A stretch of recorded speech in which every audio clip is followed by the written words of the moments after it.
Describe stereotypic movement disorder. Stereotypic movement disorder ये एक neuro developmental condition है, यानी कि इसका ताल्लुक नर्वस सिस्टम से है।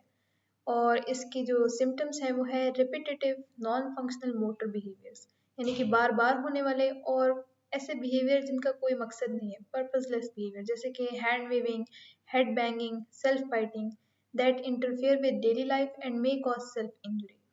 तो ऐसे बिहेवियर्स जो बार बार होते हैं और जिनका कोई मकसद नहीं होता, और वो जो रोज़मर्रा की ज़िंदगी होती है उसमें इंसान को तकलीफ पहुंचा सकते हैं।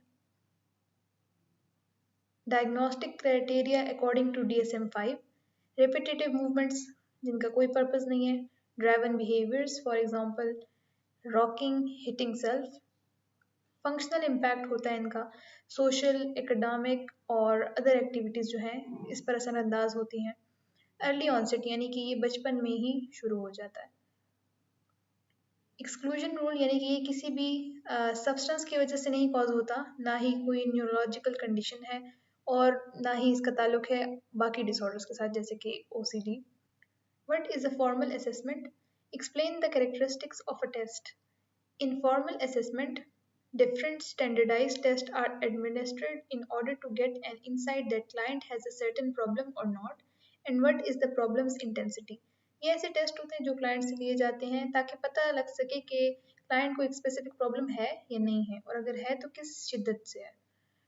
और इनकी जो क्वालिटीज़ हैं वो 3 हैं: standardised, reliable and valid. What are the specifiers used in DSM-5? Specifiers जो होते हैं वो आपको डिसऑर्डर्स के बारे में तफसील देते हैं, जैसे कि कोर स्पेसिफायर्स, वो आपको बताते हैं कि कैसे डिसऑर्डर जो है वो चेंज कर रहा है टाइम के साथ। इन पार्शियल रिमिशन यानी कि कुछ डिसऑर्डर के सिम्टम्स जो हैं वो जा चुके हैं और कुछ सिम्टम्स अभी रहते हैं। फुल रिमिशन यानी कि सारे सिम्टम्स गायब हो चुके हैं। रिकरेंट यानी कि सिम्टम्स बार बार वापस आते हैं, फिर चले जाते हैं, फिर वापस आते हैं। सेवेरिटी स्पेसिफायर्स आपको बताते हैं कि जो डिसऑर्डर है वो किस कदर शदीद है, माइल्ड है, मॉडरेट है या सेवियर है। डिस्क्रिप्टिव फीचर्स स्पेसिफायर्स आपको बताते हैं कि जो सिम्टम्स हैं इंसान के वो किस किस्म के हैं, यानी कि मेलनकॉलिक फीचर्स हैं, यानी कि इंसान खफा खफा अफसरदा अफसरदा है, या एटाइपिकल फीचर्स हैं, यानी कि वो ज़्यादा सोता है, ज़्यादा खाना खाता है, या एंशियस है, परेशान रहता है, उसे एनजाइटी होती रहती है। एपिसोड स्पेसिफायर्स ये उन डिसऑर्डर्स के लिए इस्तेमाल होता है जो कि एपिसोड्स में आते हैं, जैसे कि मूड डिसऑर्डर्स, उनकी 3 एपिसोड्स होती हैं: hypomanic, manic and depressive episode. With mixed features, ये मिक्स फीचर्स के साथ भी हो सकते हैं, यानी कि इंसान खुश भी है और खफा भी है सेम टाइम पे, या फिर रैपिड साइक्लिंग कि वो खफा होता है फिर एकदम से फिर खुश हो जाता है, फिर खफा होता है एकदम से फिर खुश हो जाता है। ऑनसेट स्पेसिफायर्स जो है आपको बताते हैं कि डिसऑर्डर कब शुरू हुआ था। फॉर एग्जांपल अर्ली ऑनसेट यानी कि बचपन में ही शुरू हो गया था, लेट ऑनसेट यानी कि ज़िंदगी में बाद में जाकर शुरू हुआ है।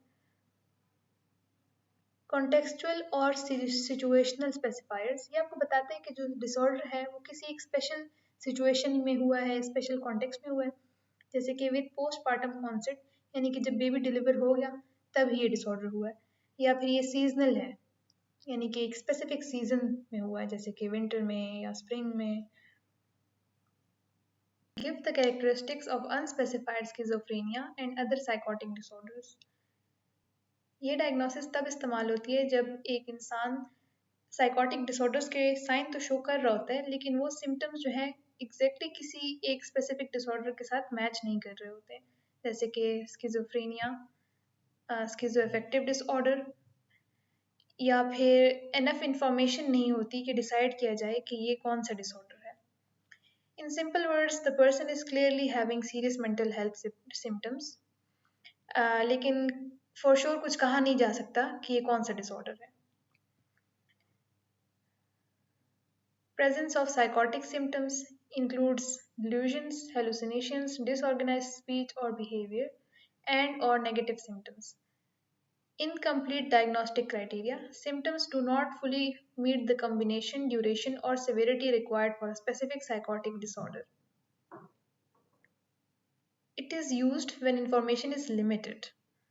जब डॉक्टर को और टाइम चाहिए होता है या और इन्फॉर्मेशन चाहिए होती है क्लियर डायग्नोसिस बनाने के लिए, तब ये इस्तेमाल होता है। और इससे क्या होता है, इट कॉजेज सिग्निफिकेंट इम्पेयरमेंट, यानी कि जो सिम्टम्स एक बंदा फील कर रहा होता है वो उसकी डेली जो फंक्शनिंग है उस पर असरअंदाज होते हैं।